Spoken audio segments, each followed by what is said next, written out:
There is nothing else like drum and bass. It has spawned a whole world of subcultures, a whole world of genres. It's the real backbone of UK street music. Hold me tight, don't ever let me go. Drum and bass is so much faster than any other dance music. It's always been on an island. And because it's been on that island, you can't really taint it. Hold me tight, don't ever let me go. Don't ever let me go. Don't ever let me go. Up all night, I die for you. I die for you. Hold me tight, don't ever let me go. It's like this tribal thing. It's like hypnotic. It just takes over me, and when I hear it, I just get into this sort of zone, like I just lock into it.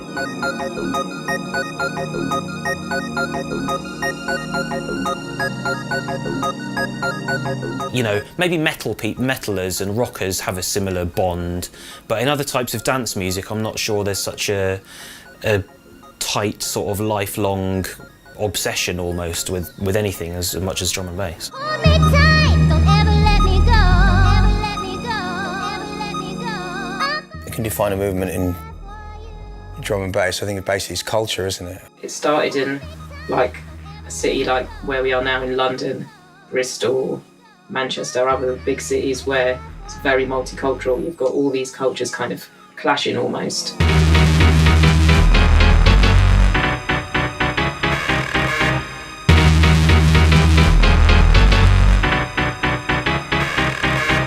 I like that rebel culture. It's that real, raw, rebel, we built this, it's ours, fuck you, I don't need you.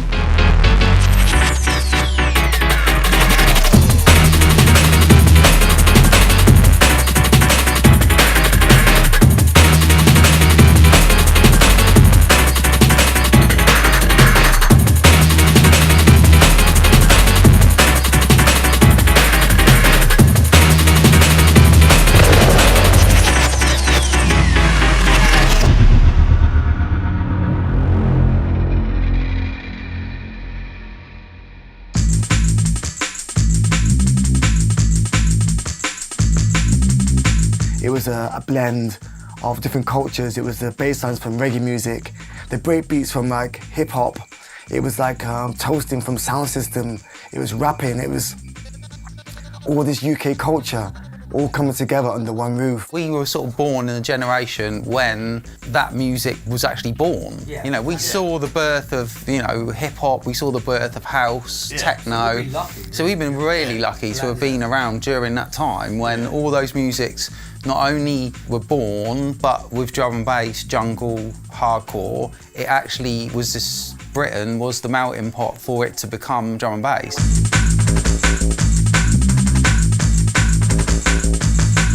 I think drum and bass kind of derived itself kind of from the hip-hop strand, that DNA slightly. It was a bit more kind of beat-led.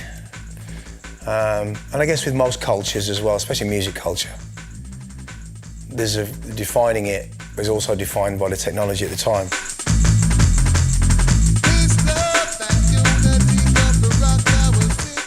In '95, if I'm not mistaken, we just had like LTJ Bookham Horizons, I think that was '95. Goldie did Inner City Life, I think that was '95.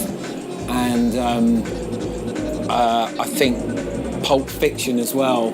But they were all kind of quite melodic and, you know, and then I think '96, things started to get pushed in a different direction. 94, 95, 96, that kind of those golden years. That when you hear these tunes played and Randall's in the mix and he's going off, it's just going off, and it's just like that culture, man, it made us.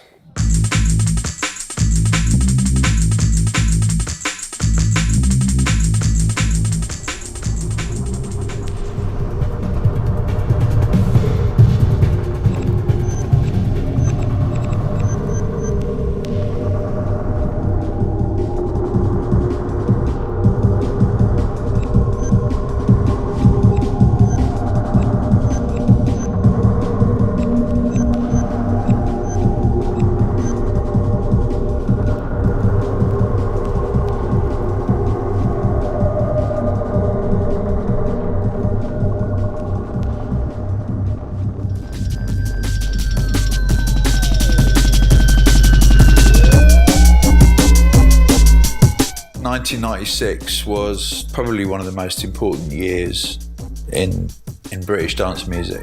1996 itself is definitely a favourite year for me, mainly due to what was coming out of Moving Shadow that year. They called it the summer of 96, and you had Storm from the East 1 and 2, which for me were huge records. It was like early Easy Rollers, Hyperon Experience, James J and Ritchie, Flytronics. Moving Shadow for me, 96, that was it.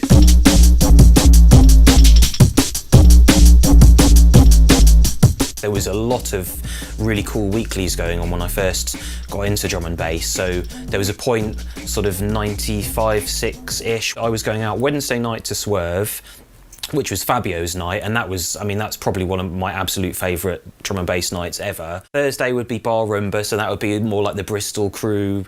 That was where their sound really was coming up. Then Fridays and Saturdays would probably be something at the end, like Renegade Hardware, or Ram nights, and then also Saturdays, Metalheads were doing something at the Leisure Lounge for a while, which I loved. That some of my best drum and bass nights were there, just because it had more of a warehouse feel. It was felt bigger to me, and also that was the time when a lot of my tracks were getting played for the first time by like Goldie and Groove Rider and Fabio and Doc Scott and stuff. And then Sunday, of course, the Sunday sessions, Metalheads, Blue Note.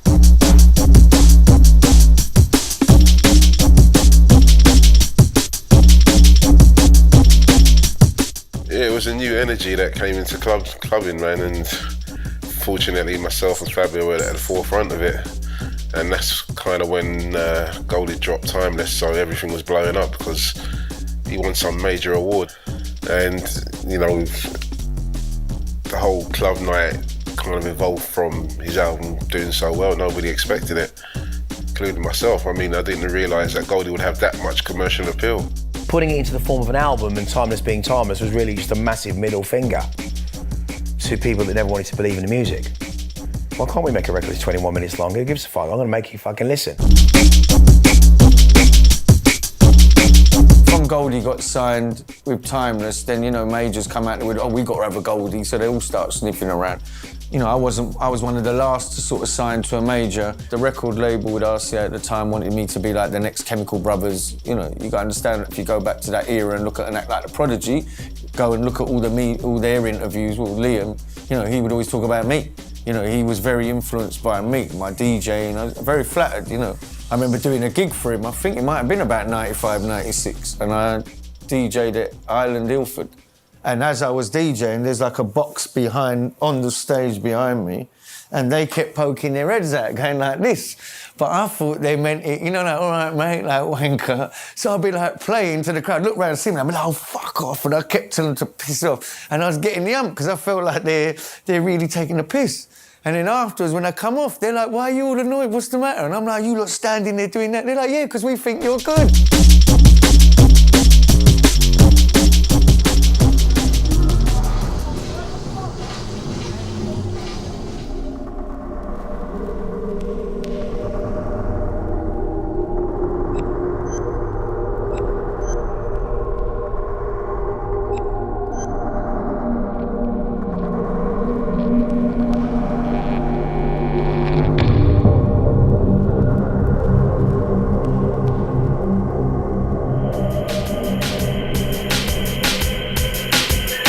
When we won the Mercury in 1997, it was something that was a shock, not just for us, but for the whole scene. It was at that point when you just knew that this music was about to blow up. MTV got involved, they picked up the music, they started showing videos, people like Adam F was being on MTV, there was people like DJ Rap was being rotated, Groove Rider, and Fabio was on Radio 1. The thing was starting to really, you know, take life. You could see all these different kind of A&R guys coming to these gigs down at the end in London. They're there chucking money at, you know, they'll be signing an artist. I'm not going to name no one, but there were certain people getting deals that had never made a record in their life. Because at the same time, while this was all going on, I was also writing for Music Magazine, which was one of the big dance music monthlies in the UK at the time. So I could see like this whole progression where like, you know, no one gave a shit. And then like suddenly like everyone did give a shit, and like, you know, it was things like Blue Note and things like Speed, where like I think the magazines were like, before that drum and bass was a bit like, kiddie music, whatever. But then it was like so many people were going and people were queuing outside the clubs and people from Japan, people from everywhere. Everyone was trying to go to these places, and the music magazines couldn't ignore it.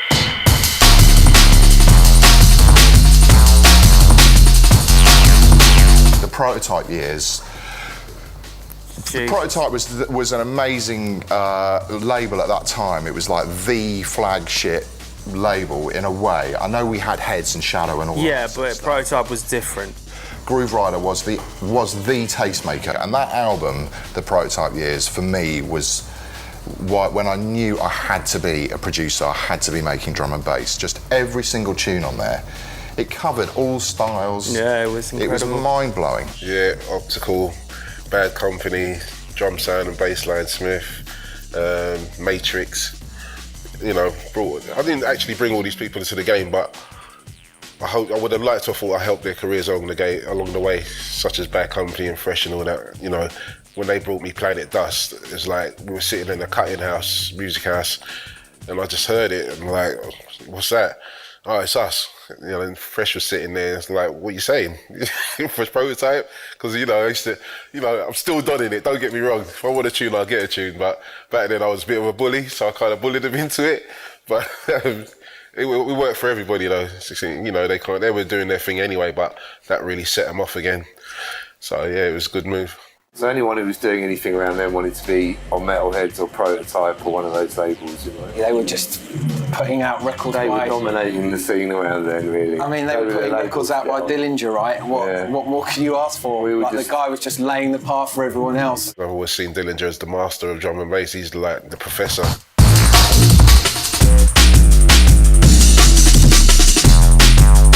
Dillinger Silver Blade.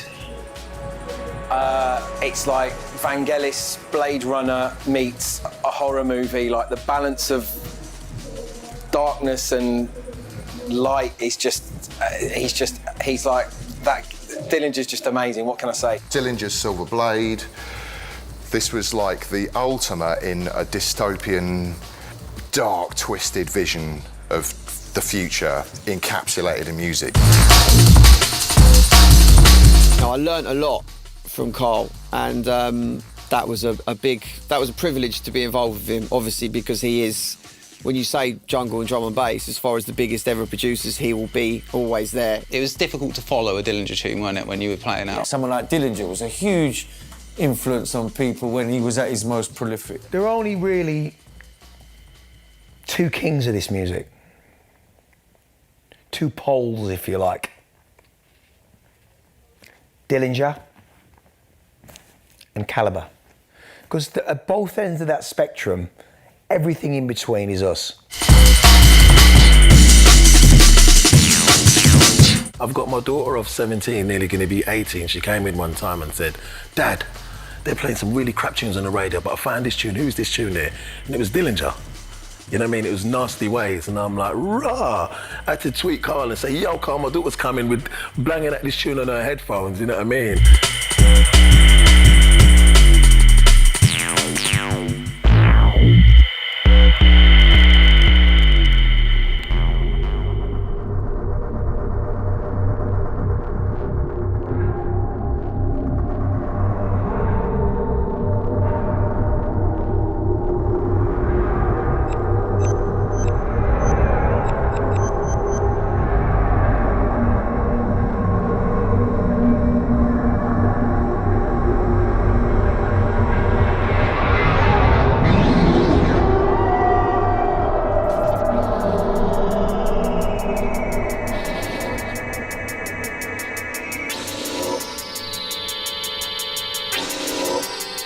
'98 Wormhole. Ed Rush and Optical.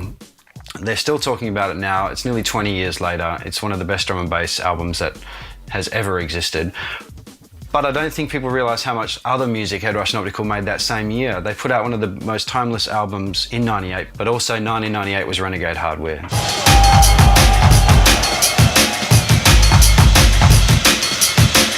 I went to the end for a few years before we actually got a night in there, and I walked in there and I was blown away by the layout. There was no club at the time with that type of layout. The DJ booth was in the middle of the dance floor, and a lot of DJs describe it almost like a gladiatorial arena.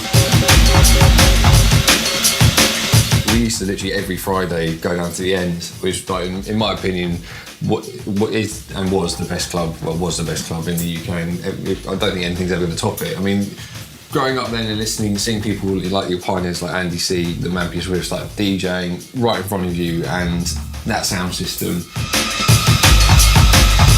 I remember one time getting a 2 o'clock set at the end after Loxy and Too Shy, which at the time, that was the pinnacle. You know, you're going to come on then, you've got to deal with it. Probably Loxy, one of the tightest DJs I've ever come across. Loxy can fucking dark you out. Just don't, sometimes I wouldn't want to play after him. I'm like, oh, fucking, I've got to play after Loxy. Definitely don't want to play after Randall. Do you know what I mean? Andy, the club's empty now you've left. Twat. The end was like a 2-hour set, and I used to, man, the amount of prep I used to do and dubs that I used to cut, and I used to be at home mixing, literally. If I was on the decks at like 1 a.m. or 2 a.m, I used to be at home mixing until midnight, like just learning the tunes and trying stuff out, and go straight on the decks as if to say, like, you know, like, because it was all the same crew down there, it was like, right, I've got some beats for you this time, you know, I got some war music and it's gonna go off. Just really, really beautiful memories of being in the middle of that rave.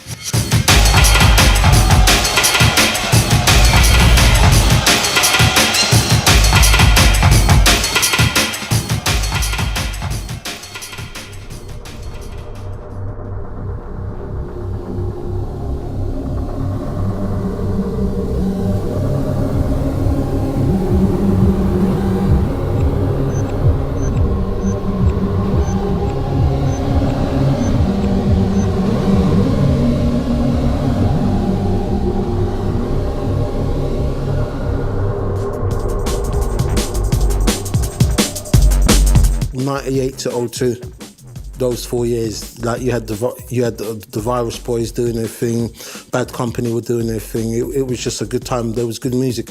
There was a lot of different camps, and it was a good rivalry. That was very arms racy, that era then. It was like, oh, how do you make that? Oh, everyone was on the lookout for the new piece of hardware that could make your bass sound weirder and twisted up. It's friendly rivalry, isn't it? I mean, but that's fuel to the fire. Do you know what I mean? It's like, it's not competition, it's like, wow, you've just upped the game with that tune. And we want to go back and we want to, like, we need to step up now. Because next week, when we meet up down Music House, we want to play you a tune that blows your mind. It was pretty much every week, unfortunately, Head Rush and Optical were blowing everyone's mind, especially when they did Wormhole LP, and them days it was magic, man. We weren't really thinking about where's this going to go or what's this going to do. We were literally just making music that we wanted to hear, that we liked, music that sounded good to us at that moment, in that room, at that second. We didn't sit down and map out a plan and say, we're going to be, this is what we're going to do and it's going to sound like this. We're kind of hoping just if everyone didn't hate us afterwards would be good enough. This production was out of this world, and it was like something brand spanking new, like you'd never heard before, and it was just mind-blowing. But really, I'd say for Will and I, it was Conflict. Their tunes on predominantly on Renegade hardware, but they released on a whole sea of labels. Their production was out of this world, and just the attention to detail, the groove, the ruggedness, but it sounded clean, the mix downs at the time, it all just sounded amazing. And I think the Conflict, Kamal and Rob Data are definitely right up there with one of the biggest reasons we got excited about production. Conflict were hugely sort of important to myself in terms of wanting to produce music. If you could name 10 producers that kind of changed the scene, they'd be in the top 10. Obviously everyone knows there was a fallout between us and Messiah, but take that away, yeah, they were very good at what they've done. Even now, people still talk about them. They're legendary.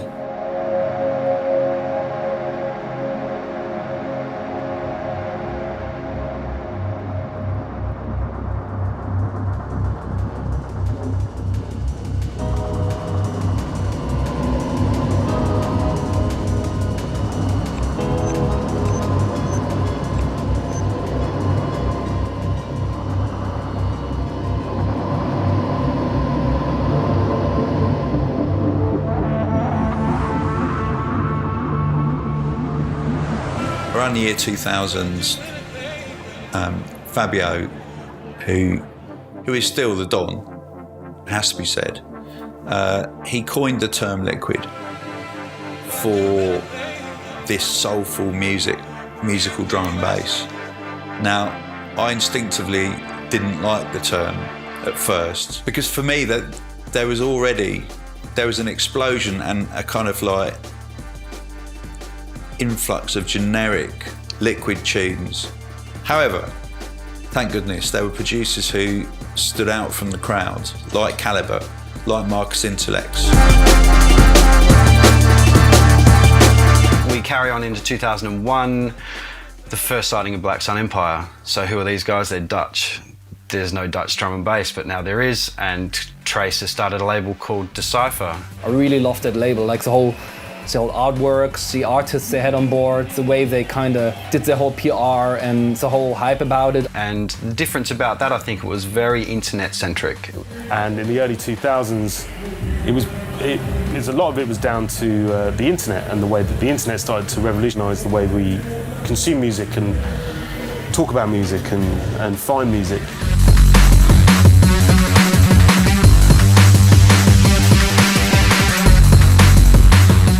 Then we found out about AIM, AOL Instant Messenger, and you could literally see your heroes at the end of the keyboard, like on the screen there. The Future Card had kindly given us a lot of AIM names, so we'd see like Doc Scott and Goldie and Andy C and like Matrix, and like wow, they were like, you know, buttons away. You could say yo to Andy, he might say yo, and you're like, Andy C's reply.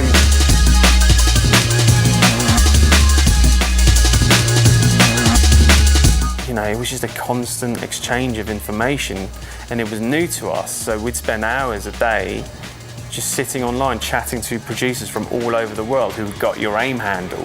We had a music house, but it was in your own home. You could talk to people in America or in Spain or wherever, and you started to realise there's a lot of people interested in making this music. Well, the best thing to happen to drum and bass was the world happened to it. Once England worked out that the world was making this music, and you know, once it became more accessible via the internet and people releasing music by people from outside of the UK, and you know, it really opened up the sound of the music.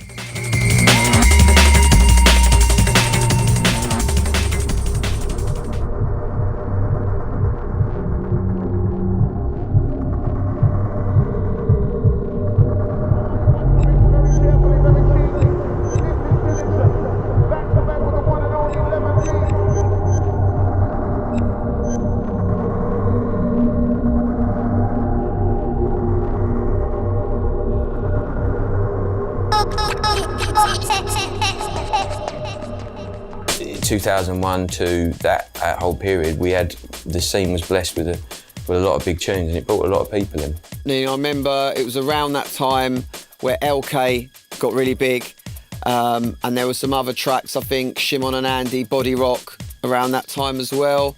You know, all these massive tracks that were getting a little bit more attention from outside of the drum and bass scene, and that was an interesting time. It was a good time for drum and bass. Body Rock was a magical night, all-night studio session. Shim and I were just laughing, just like, is that any, I don't know, is it good? Is it weird? What, you know, and literally we'd be playing it and we'd be laughing at how mad and different, and I don't know, man. I mean, it got playlisted on Radio 1, which at the time was completely unheard of. I was really happy to see those tunes chart. They were made for the underground, for clubs, for pirate radio, for jungleists and drum and bass heads, and for them to find success in the mainstream chart, I think was out of this world. That was like sort of one of the golden eras, I suppose, where you had like Andy C's tunes, but I think his Body Rock came out around about then, and you had Planet Dust coming out then, and you had John B Up All Night coming out then. It was just like amazing, so many tunes.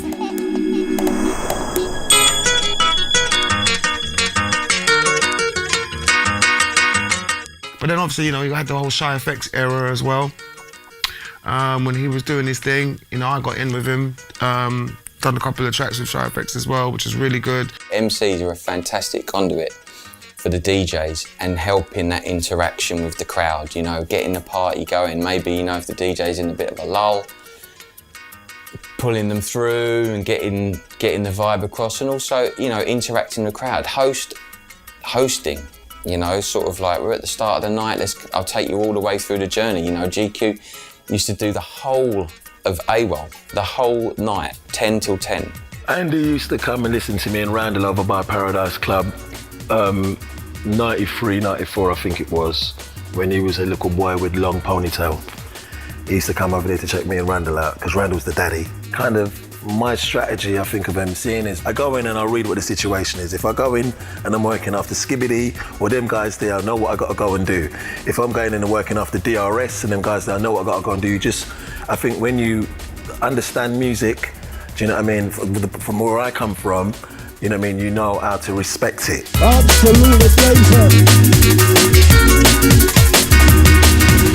I wanna hear some fucking noise in it. What's squatting? Where's the fucking noise? A good MC is everything to a drum and bass party. A bad MC, not so much. I think, you know, it just comes from being around music as a younger, to be honest. When you've got that musical thing, I mean, I started to learn to play piano when I was 5 years old, and then when I went to school as well, I was playing drums. I'm actually really good on the flute as well. People don't realise, like flute, piano, drums. You know, I was a musical youth, basically. I've been very lucky to work with amazing MCs in the DJ sets. I remember Stevie Hyper, like, you know, when Sting at Telepathy, when I had a residency at Telepathy, he's like, oh, this is new kid, he sent me a tape and I think he's wicked, I'm going to try him on your set this week. And it was Stevie Hyper D. At them moments are like, when he's going in full flow and you're like, what the, you know, and so many hooks and so many, really quiet, humble guy outside of doing the MCing. To me, MCs are an important part of it, you know. The people who don't like it, fine, but there are people, if they weren't important, they wouldn't be here, would they? You know, look at something like SAS, you know, you look at the grime scene. Inside the industry, it's time for D&B.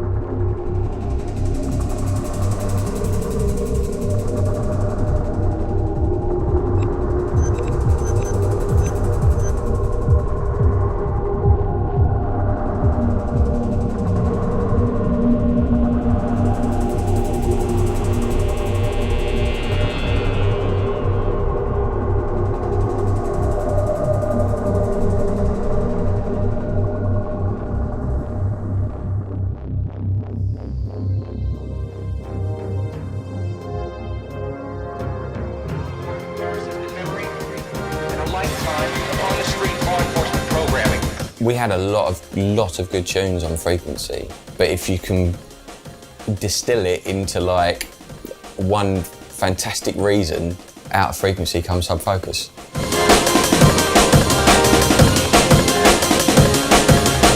People always talk about the scene being closed off. Every scene they say that. They only let so many people in and all this kind of rubbish. And maybe in the late 90s, mid 90s, that there might have been some kind of truth in that, who knows, but I think we come through with a lot of other artists at the same time as us, Noisia, Pendulum, Sub Focus, all acts today who are still like working week in, week out.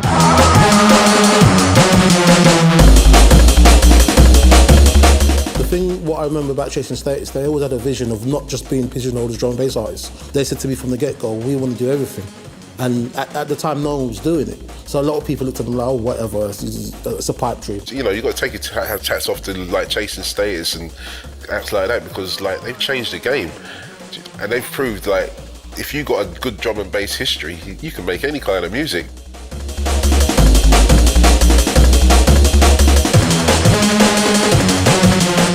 So I became one of the drum and bass team members at One Extra from the launch, so before it launched, and that was 2002. My show lasted 5 years, and in that time we achieved a real lot for drum and bass, in terms of having the BBC backing as well. I mean, obviously One in the Jungle had existed on Radio 1 for quite a while, then it became Fabio and Groove Rider. We didn't have to like go in there and have a set program, and we just went and just freestyled it. I never wrote down a show or what I was going to do in a show or anything like that. We just went and done it.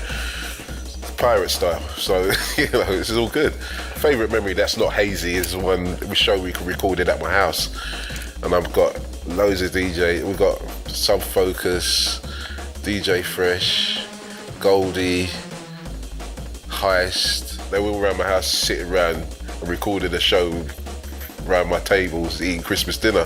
That was a pretty mental show, and then we just went into another room and started having a battle. It was quite mad. It was very weird, like interviewing Groove Rider and Fabio on my show, knowing that they had the show before me. That was one of the most daunting things I've ever done, but amazing. And hearing some of like Groove's stories, when he told me, like telling me the story about when he got slammed, and I think he rewound it like 4 times or 5 times on Radio 1, which was amazing. But that was a massive part and time for the scene, because that was when things were changing. I think in terms of the modern sound, it's got to be Pendulum. They just flipped D&B and how it's produced on its head as completely. producers. As producers, yeah. Like, everybody's style kind of changed when they came into the fold.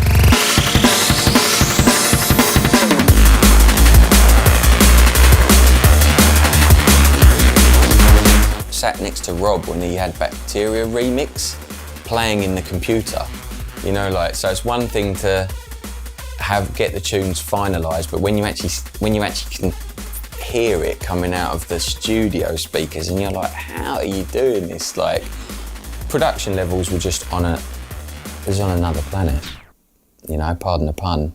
That's a good clip. That's a good pun, isn't it? I didn't even mean that. I remember like Another Planet, I was like, wow, what? That bit where it switches halfway through, I was like, what even is that? Like, how do you even do that? Yeah.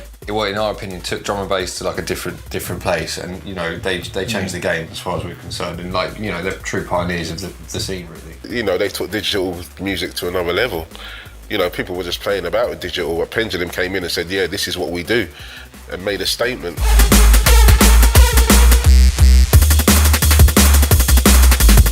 There was even altercations in clubs where first generation would approach people like Pendulum, accusing them of ruining their careers because they came with a whole nother knowledge of what sonic impact could mean. It really expanded who could make music. You didn't have to have a studio, you know, that cost you the price of an apartment.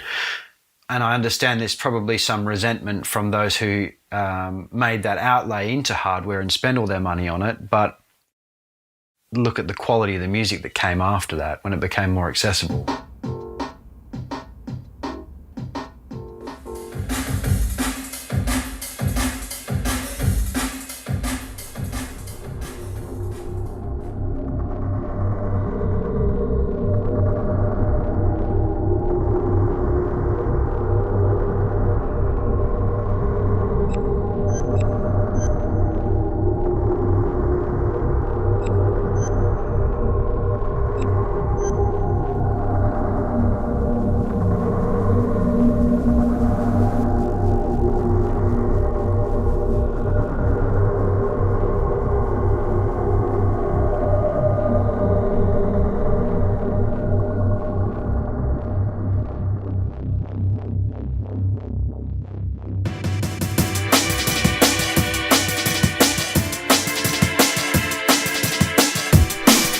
In 2004, 5 and 6, definitely one of my favourite eras of drum and bass. James Breakage making his like good dubby stuff. You had Digital making a lot of wicked tunes around that time.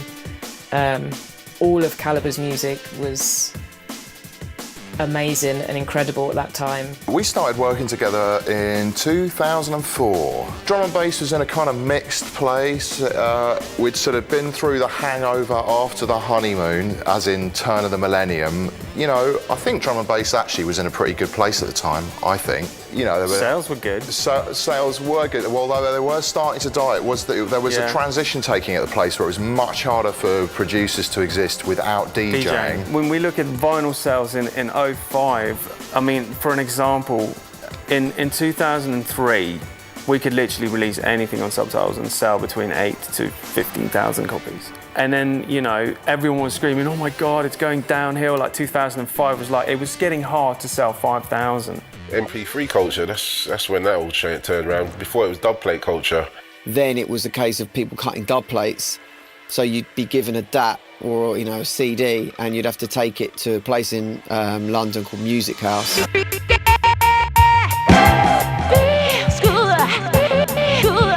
Oh man, stories from the cutting house. Well, the first story is that you go cutting house, you never ever take a camera in there.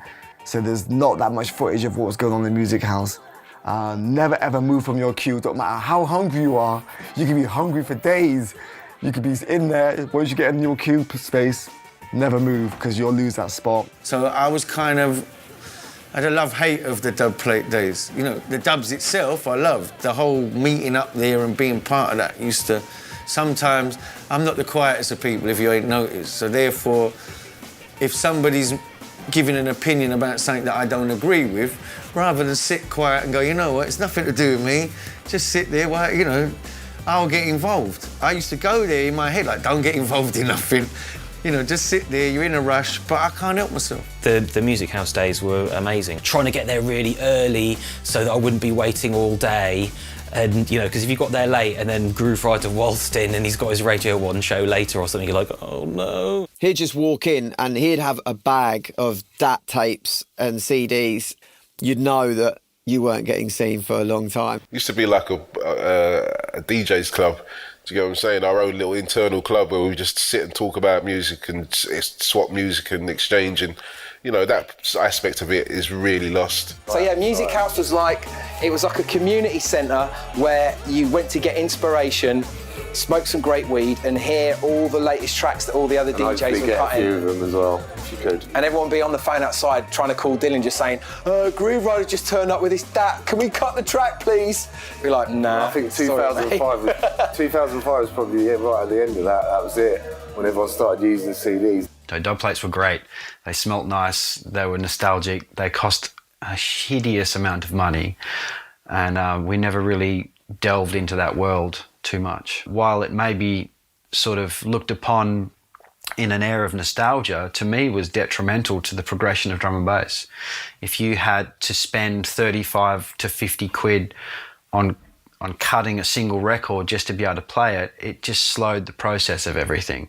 And if that record was only available to sort of an inner circle, it was sort of reprimanding the advancement. It was stopping drum and bass being truly available to anyone. And if you could walk into a club and hear someone play a record that you couldn't buy, I can't see how that was beneficial in any way.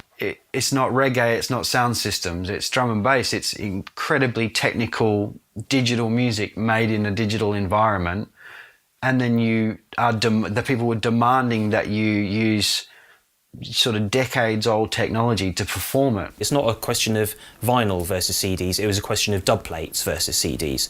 Because you were always, if you were playing stuff on vinyl, okay, if it's something you were playing for a long time, you want to be playing stuff that's not out yet, so the choice is dub plate or a CD, because if it's on vinyl, it's too old already.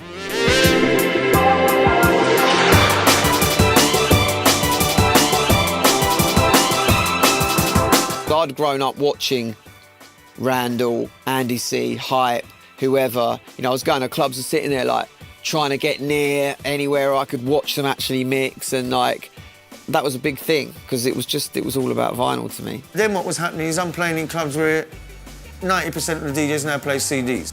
You know, I used to spend, and this is the truth, anything between like £1,000 and £3,000 a month on dub plates.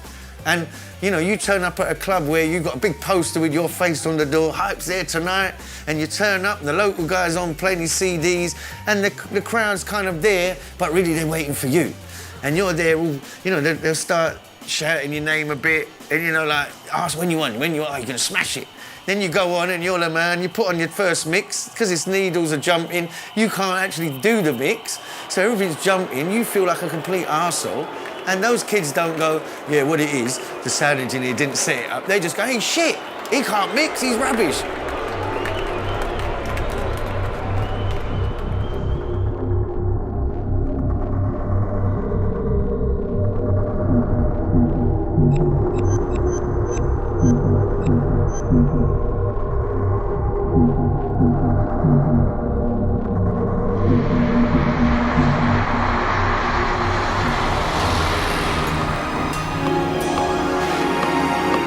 I think 2006 was Do you know what, was I'm a with you, bad mate. year. Yeah. I don't. It was an. I mean, we made some shit at some points. I think that was when we done our Good Game album, which was horrific.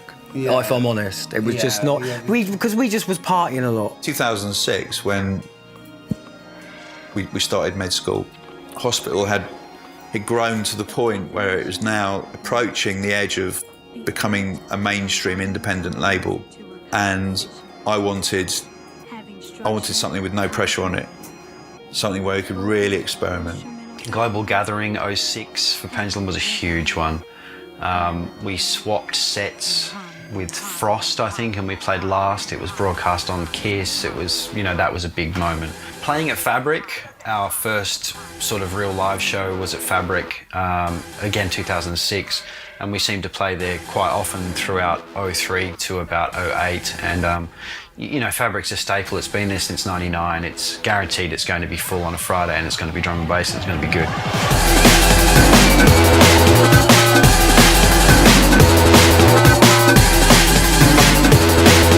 What was good about Fabric in London is, one, their policy is really towards underground music. Fabric has been the mothership. You know, a lot of operates out of here, and they're always trying to evolve it as well, which I like. So yeah, this is the club, and the surroundings. I mean, it's such an excellent club. It's, you know, it's got the sound, it's got the look, it's got everything for a proper rave. It's 4 walls and a floor. There's no fancy lighting. It's gritty. The sound system's fat. Those 4 walls have spawned a hell of a lot of incredible careers, and I've met a lot of people talk about Fabric being the place that they had that moment. Hear someone play that tune, have an epiphany, turn to your friend and say, this is what I want to do for the rest of my life. Go home and completely change and become focused on this. And not all of them went on to become producers and DJs. Some went on to become owners of big boy websites to do with the scene. Some went on to become big promoters, agents, managers. It's an institution in not just drum and bass, but UK music.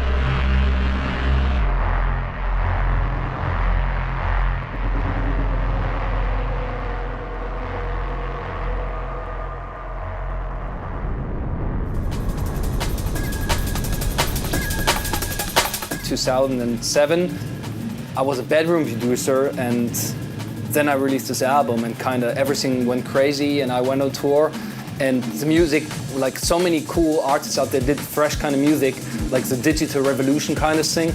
By 2007, when I was finally being sort of picked up, I built up to that moment for a while. I was working really hard, and at that time I'd make a tune a day or two, and I did a few releases. A lot of people liked them, signed them, and then everybody else was like, have you got something for me? And a lot of labels I never thought I'd get signed to, they were like, have you got something? And because I was writing so fast, I was like, yeah. So it went like that, and it was really fast. It was a super exciting time. You know, I was like in my early 20s, and all of a sudden everybody cared, which was also quite unusual being Dutch in such an English music scene. Although I was really not the first in that sense. People starting to break that barrier down. So many places this music has traveled to, it no longer needs to be dependent of just a UK sound. Europe has definitely been somewhere which has taken this whole thing by the horns and have run with it and said, you know what, we get this. I mean, we don't only get this, but we're going to teach you guys a few lessons as well.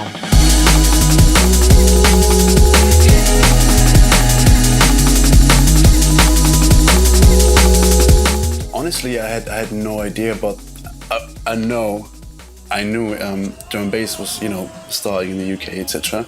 But by the time I was discovering drum and bass for myself, I didn't have the interest to look into the UK side of drum and bass, because I was hooked on the whole European side from the beginning, like Noisia, Phase, guys like that. For me, it was an era. I can't really define the correct time span.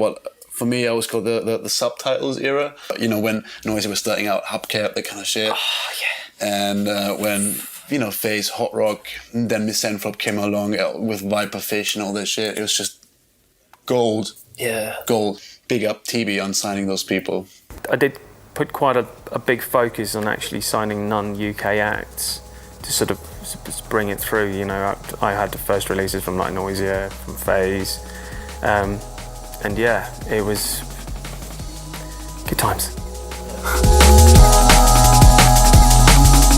Yeah, 2007 was an interesting year, really. I remember at the time Noisia were doing some break stuff. I had actually hooked up with the guys from Aqua Sky. We ended up making a tune. Pendulum had a breaks track out as well.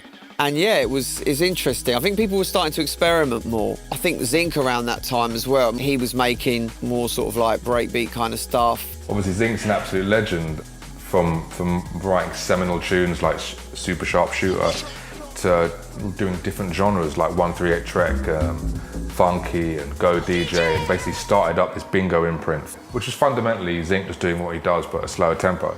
And at the time there was a whole load of like, oh, Zinc's not making, he's selling out, he's doing this. And the reality is that making tunes at 140 isn't selling out, he's just making tunes at 140, but it was much cliquier then, even more than now. And he got a lot of stick for it, but he also wrote some of the biggest tunes in the country.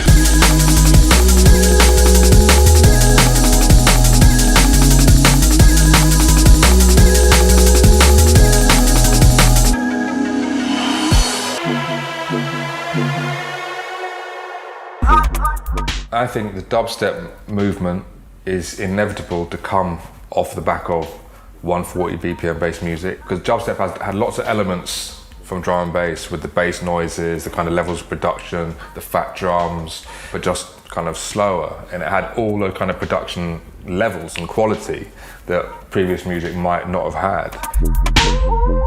When dubstep came around and started doing, you know, this sort of cool bassline-y stuff, which is what I came from to begin with, you know. I mean, like, what's the difference between an early Scream tune and an early Johnny L tune, you know? I was excited by it, but for a while, to begin with, I was like, oh, these guys are shit producers. Fucking hell, man. Like, learn how a compressor works, and then we'll talk again. When dubstep was here, it was like, I remember people coming to me in raves in Oklahoma going, yeah, fuck drum and bass, man. Dubstep's in, man. I'm like, wow, really punch you that in the face. Happened, you know, when dubstep first come to the forefront, at the same time, people like Chase and Status, Subfocus, Wilkinson, Pendulum, you know, DJ Fresh, and they all became today's pop stars.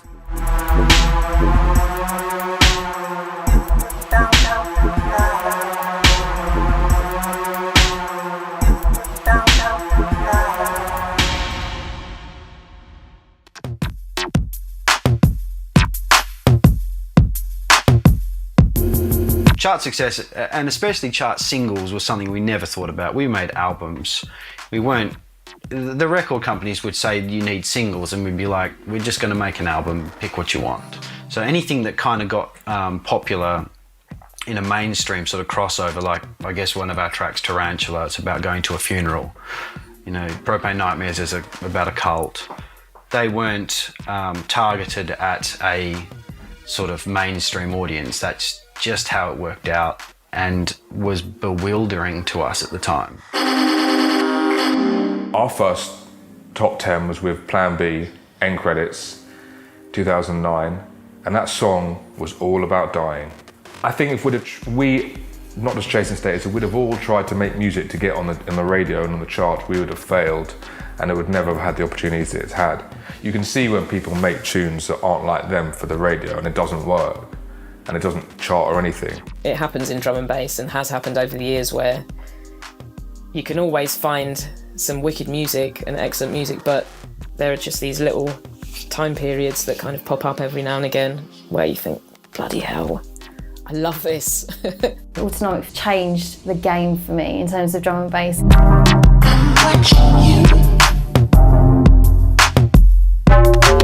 That time was just like nothing ever before, and it was just bringing in all these different influences, and they were making stuff that was kind of like electronica, what it was really, slowing it down, bringing in all of this musical stuff, and I was just like, wow, what is this? This is incredible. It was just the whole movement. They were doing Room 3 at Fabric. They asked me to be a resident there, which I'll be eternally grateful for as well. It gave me a chance to play other styles of music.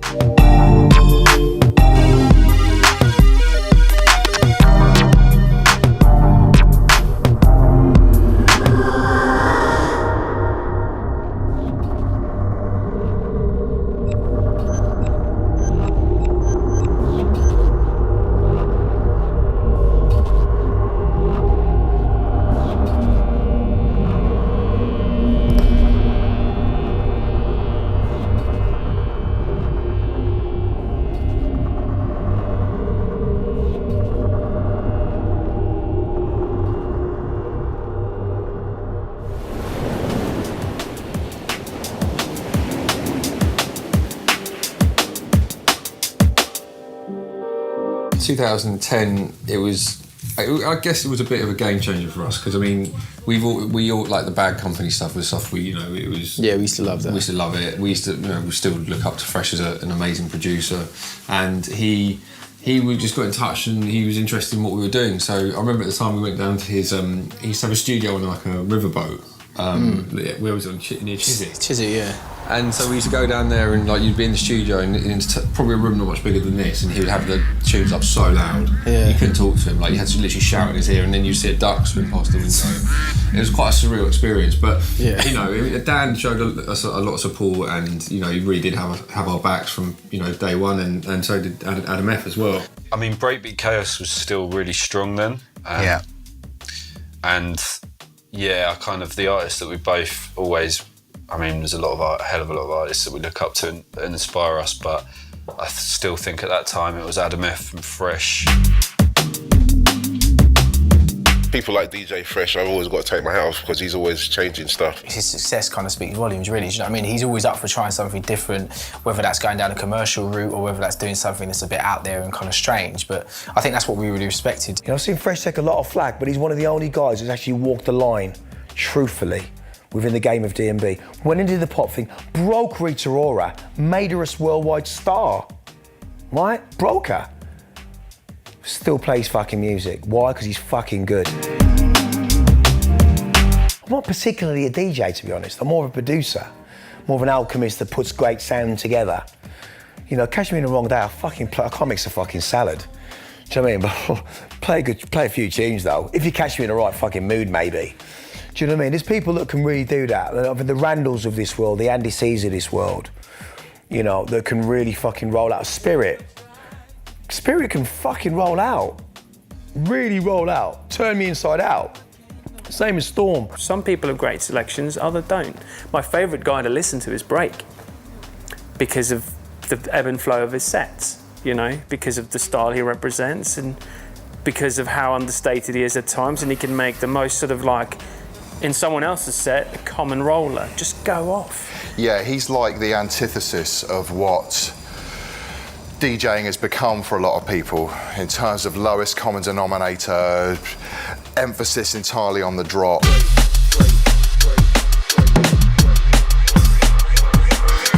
It's literally just flat out all night and all kinds of gimmicks as well, with cages and I'm not going to call anyone out here, do you know, but hands in the air, crowd surfing. I mean, what we fucking hell's going on? Yeah, I mean, I wouldn't have actually got into it if Groove Rider and Fabio were going around doing all that dancing. Crowd surfing. I probably would have thought differently. Do you know what I mean? Like, it was like, because Groove would be up there, spliff hanging out of his mouth, just looking bad. And just mean. I've even seen him knock out the sound guy, just bam.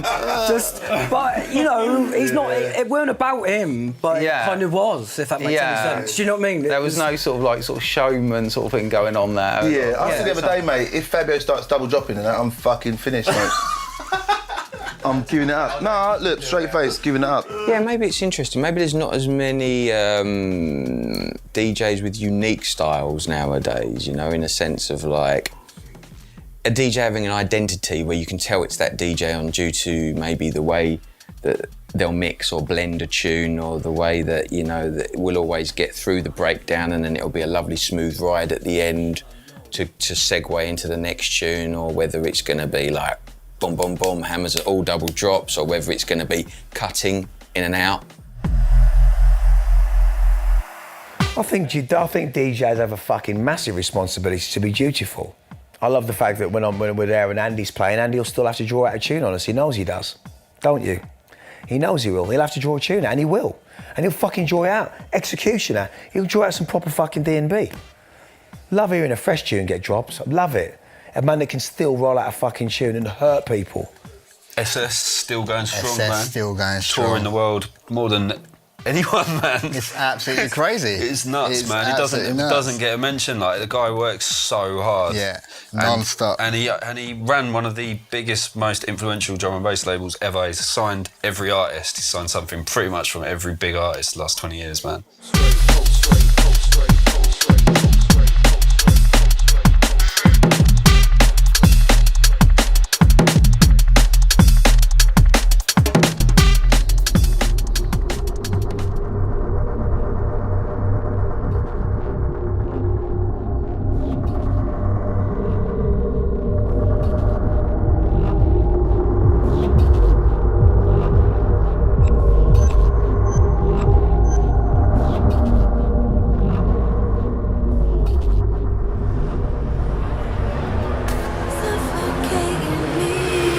2011, 12.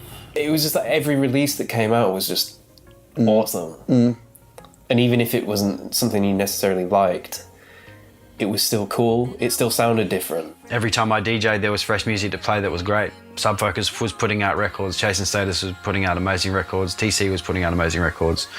Guys like the Prototype started to, you know, to send us tunes. I messaged Fresh on AIM every single day for a year. No lie. He was relentless. He's really good at I that. just bombarded people with stuff until Andy, they listened. he was really good at doing it to Andy as well. And eventually, man, like, these people are listening to your stuff just because they don't tell you. But it turns out a lot of them have been playing our stuff for months before we even know about it. Through 2010, 11, 12, you would hear the music first and you didn't know who it was, like Lodestar and Simon Bassline Smith, and you'd hear the Rudimental records and you'd hear Fresh's record, and I heard Rita Ora's voice first. So I didn't know who it was, so when I found out it was Fresh, so I mean, I was kind of like half surprised, but not that surprised. I was kind of like relieved. People involved in majors that grew up on jungle drum and bass, so their understanding of it was a lot better. Therefore, if you see in the second half of the history, or whatever you want to name, there's been a lot of successful pop acts, like D&B acts that have crossed over, whereas back then it didn't really happen. I would say that like the pop thing can be a lead into it. That's a load of nonsense. You're not going to fucking find a D-Bridge album by listening to that shit, are you? You're not going to find fucking Rolled Into One by Photek by listening to that shit, are you? So I argue with that very strongly about stuff like that. I would never want to criticise any subgenre of drum and bass. Like, everything has its place and I like it all pretty much. And I've always felt like that, like right from, you know, the kind of sound that would get criticised when I first started was the sort of Aphrodite kind of jump up sound, like people were saying it was cheesy and poppy, like, you know, the remixes of the hip hop stuff. But I used to play that at university because it was a gateway. You know, you're trying to get people into drum and bass, so play things that are not the super hard stuff all the time to get the girls dancing and get people that aren't into drum and bass dancing to it without them realising. And you know, the same can be said now for Wilkinson and Sigma and things that people criticise for being too poppy or charty. They get people into drum and bass. I totally embrace even stuff I'm not into that's real charty and poppy. If it's bringing a wider audience in that will then get into what we're about, then that's a good thing. I wasn't going to get into drum and bass coming from my jazz background, going straight into No U-Turn or Source Direct or Hidden Agenda. I got in through beautiful ambient pad strings, little bouncy 808s, rolling breaks, Bookham, good-looking records, all that stuff was, you know, how I got into it. It's time to elevate this sound.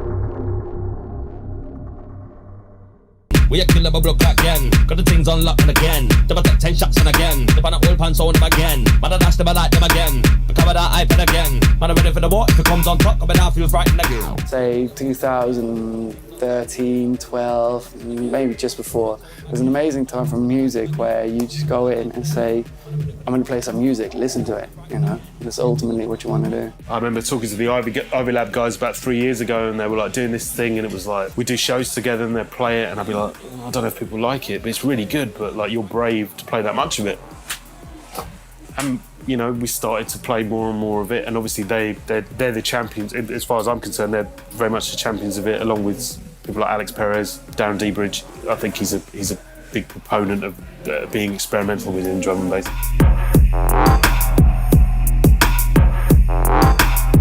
When I made Dead Nine and Jester before that and Natty Dread before that, and I think there's Wise Man before that, there's like loads of... I just see it as part of making drum and bass. I don't sit there thinking about what I've done afterwards, really. It's just a fun thing. I just got a few drums together and it progressed into that. I experiment, I mess around. I didn't think, oh, you know what, that's like a halftime thing, or this is that. You know, it's just a track. Yeah, I mean, halftime is definitely really big at the moment. Beatsy, you know. I mean, halftime's been big. I remember Johnny L halftime tune in '96. But, I mean, the Beatsy thing's completely taken off and it's really cool and I like it as well. But it's converging into one sound. It's fairly easily defined. There's also a danger with the beat stuff that it becomes beer strokers music.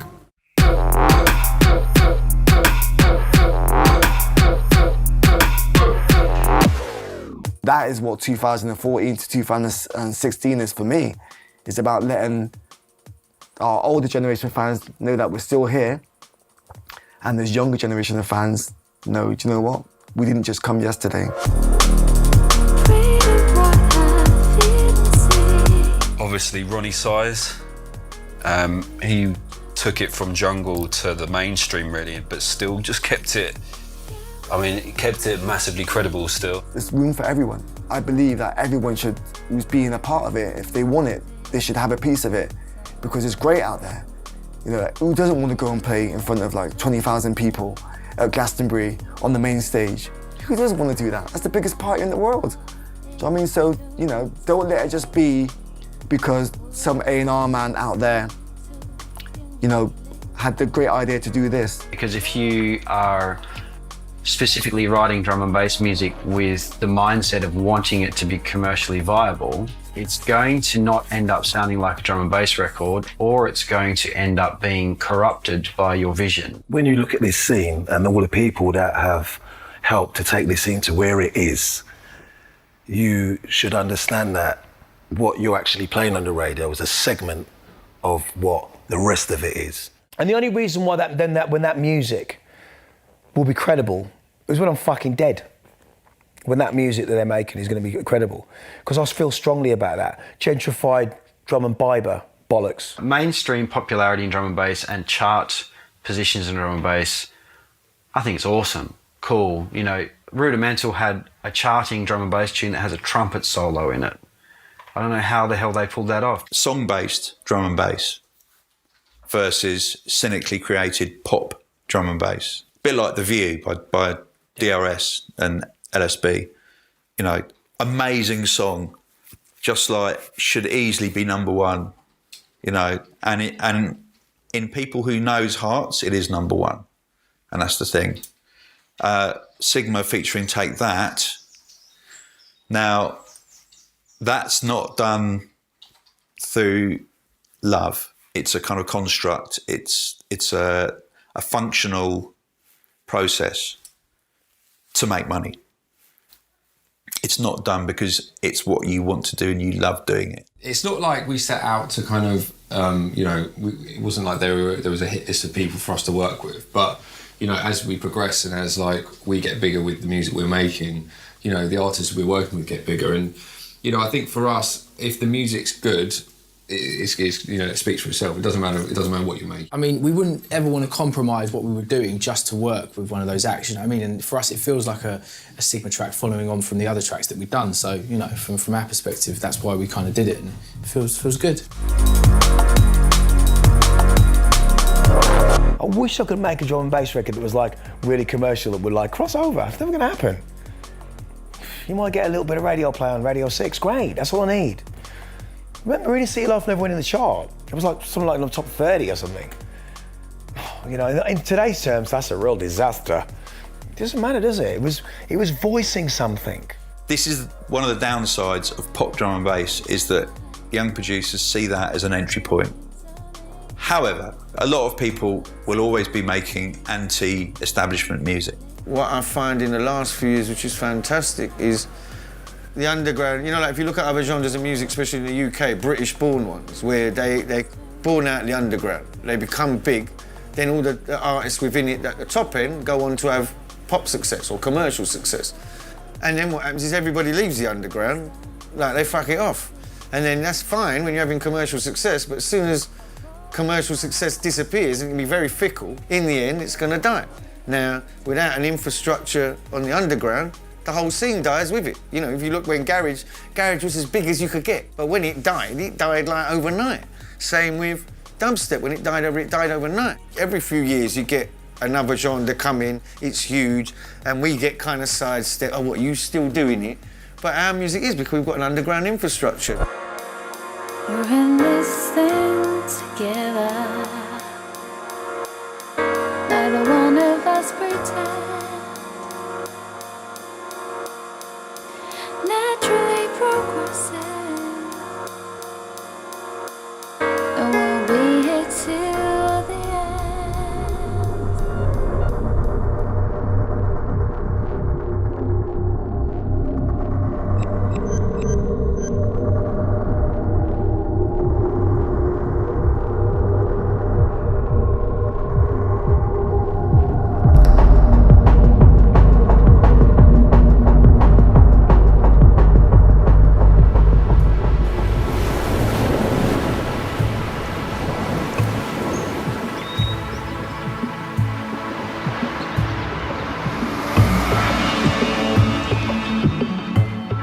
it's always moving, it's always going forward in a positive direction. More and more talent's coming through, the more global we become, the more the music is spreading, the more talented producers come in, there's more room for people to come in and change the music totally, like what D-Bridge has done, like what Dub Physics did when he brought in all of the other influences. The success that we see now and the ubiquity of D&B on the radio, you go out to the festivals, you know, we're in Ibiza every week, and it's going off.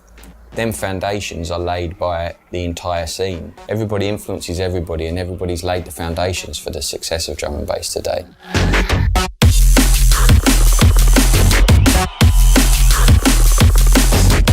And I have to say this because this is one of my favourite things to rant about, but drum and bass is never fucking cool, right? It's always the bastard child of dance music. One of the most important things about drum and bass longevity is that it's that sort of bastard child of dance music. If you're getting all the love, you're going to get sick of it eventually. It was Room 3 music And for me, being into punk rock, that was where I was going to be. I wasn't going to be in room one. I was like, where's the underdogs? Where's the DIY guys? Where's the guys that are being told constantly your scene is dead? I want to be part of that.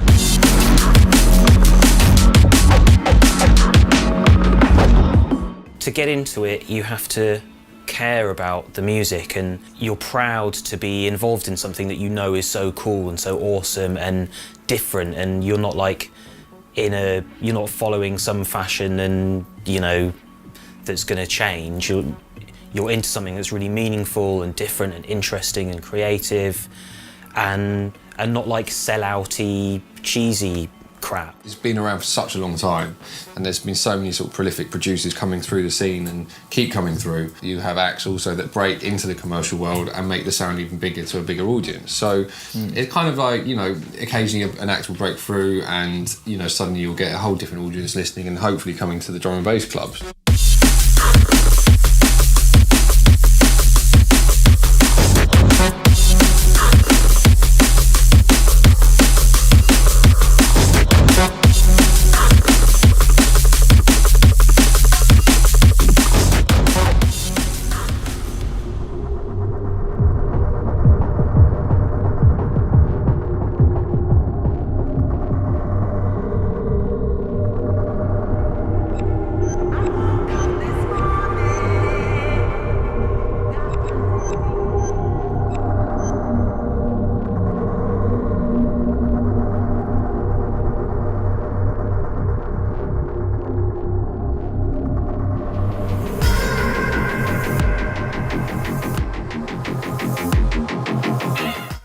There's a schizophrenia and a duality in drum and bass. It's one of the hardest types of music to make well, but if you do make it well, I think the underground nature of it keeps people really together. It's really funny watching drum and bass, how it's withstood the test of time and other genres haven't. Drum and bass, we're just there. It's actually a much bigger industry than people realise. No one's been holding it hostage. Like, obviously some artists have been signed to majors over the years, but the music is so radical that it can't be contained. It's always been underground and always will be underground. It was built up from people that had nothing really, that created these weird and wonderful new sounds. We're unique, the tempo, the energy, the vibe. There's no other music out there at our tempo. It's not been assimilated by 4/4. Pretty much every other genre ever, and I've said this all along, every other genre, sooner or later, you go out and it'll be dum, dum, dum with the influences. But we stand apart for that. And like I said to my agent years ago, and I said to people, I was like, just chuck this on them stages at the festivals and you watch it rip this shit. You watch people go nuts. And that's what's happened. Do you know what I mean? And like with the success of the artists that we've had coming through, and with the success that it's enjoyed now, pulls everybody up. It's like a big ladder, isn't it? Them big tunes, whether the underground of the scene is into them or not, it's like a rope ladder that pulls up everybody in every facet. You know what I mean? And it brings more and more people into the scene. And everybody has to get into a scene somewhere. There's always a next gang that's getting into it. Whether it be the same sort of sound that was there before, I don't know, but there's always something else and then somebody else coming through and pushing the boundary that little bit further. So hopefully it still continue, because that's what keeps me involved. It's not like the same as it was, because like back in the early days, it was just like UK productions, but now the productions are coming from everywhere in the world, and that's changed the whole thing. It's opened up even more. So we're going to be here for a while.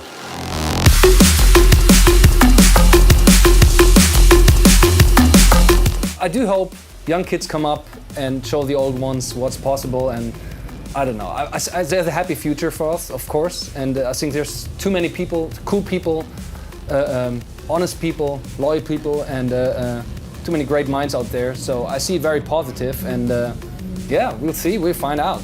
I never like to predict the future. I just kind of go with the flow and see where it takes me.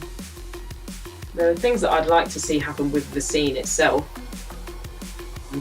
in terms of inclusion on lineups. I'd like to see more women be supported. I'd like to see a mixture of cultures on lineups as well. I think the way it's become now, when you look at some label rosters, you just see one type of person. And that's not what attracted me to this music. I fell in love with it and going out because I saw all these different people around me. Different cultures, different ethnicities, different ages, different sexualities. Everybody just coming together and enjoying the music.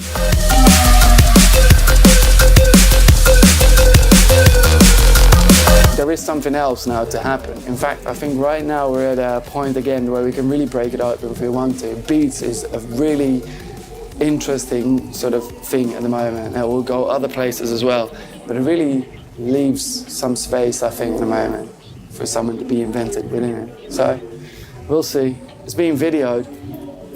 We'll see whether I'm right or wrong. We'll have this interview in another 20 years, you know, where I've got no hair left and I'm walking in on a walking stick, but the passion's still there. And it's that rawness. There isn't a future. You know that. And you know why there isn't one? Because what you do today creates tomorrow. And that's the attitude of what culture does. It doesn't give a fuck about tomorrow. We can't do anything. I think the youth will just do it. They just do it themselves. You know, they dictate what's happening, what's cool, what's the trend, what people are in, what they're into. You know, you can try all you like to push a certain sound, to push a certain this. If the kids aren't into it, they're not into it. And I think the beauty about jungle is it's authentic. And when it's authentic, when it's genuine, and when it's, you know, from the heart, to be cheesy, when it's real, that is what's enticing and attractive. Not just in jungle and drum and bass, in any genre. If you just do it properly because you want to do it and you love it, and you can hear that. You can hear that. And that is what will attract people to be part of this culture. Drum and bass crowds really like drum and bass, and that's what's amazing about them. And that's something you cannot ignore. And that's one of the things that makes being a drum and bass DJ, label owner, producer, whatever, amazing, because the people who love your music, they really, really fucking love it. And that's really, really special. As soon as, I mean, it's like a cliche, but if you're in with drum and bass, you're almost in for life with this kind of genre. Yeah, definitely. And people are very passionate about it. And they're true, like, I mean, I can relate to that. It's still, I love it. And yeah. Just the forward-thinking nature of the producers as well is just driving it a lot. I think people are constantly trying to, well, not outdo each other, but outdo themselves and just push something new forward. It's underground, it's gritty, it's something that London's never produced before. It's never fallen off, you know, and because it's so underground, it always just reinvents itself. You know, there's been garage, there's been funky house, you know, there's hip hop and stuff like that, but nothing compares to the actual energy and the feeling, you know what I mean, of just the beats, the bass, the breaks, you know, nothing doesn't really compete to that.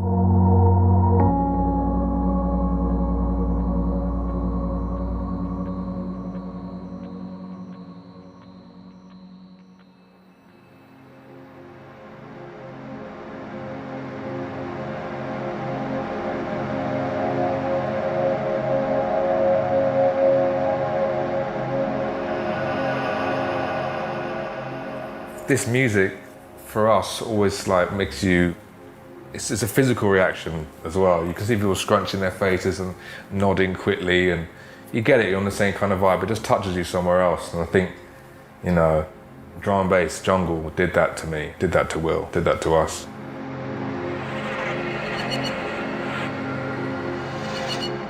People ask me, why are you doing what you do? And I say, I want to bring beautiful music into the world that didn't exist before. And that's not just my own music, that's music by our artists. Drum and bass to me is a refuge, a passion, an obsession, and an undying love.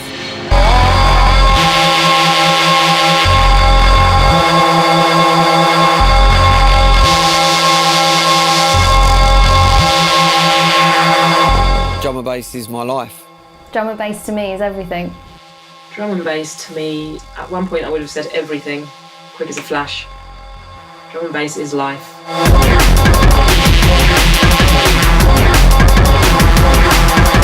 Drum and bass to me is pretty much my life. Has been for the last 25 years, and I don't see it changing at the moment. You know, it's been 18 years since I started buying records and since I started being involved in drum and bass, and I think it's better than it's ever been, and I'm even more stoked now than I was the day I worked out what it was. So there you go. Thank you, drum and bass.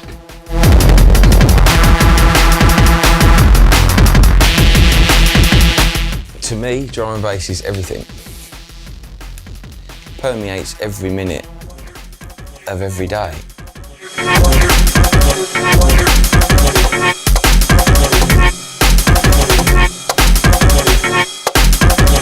You know, drum and bass, it's, I don't know, it's a life's work. It's a mad thing, and it's beautiful, you know, it's beautiful.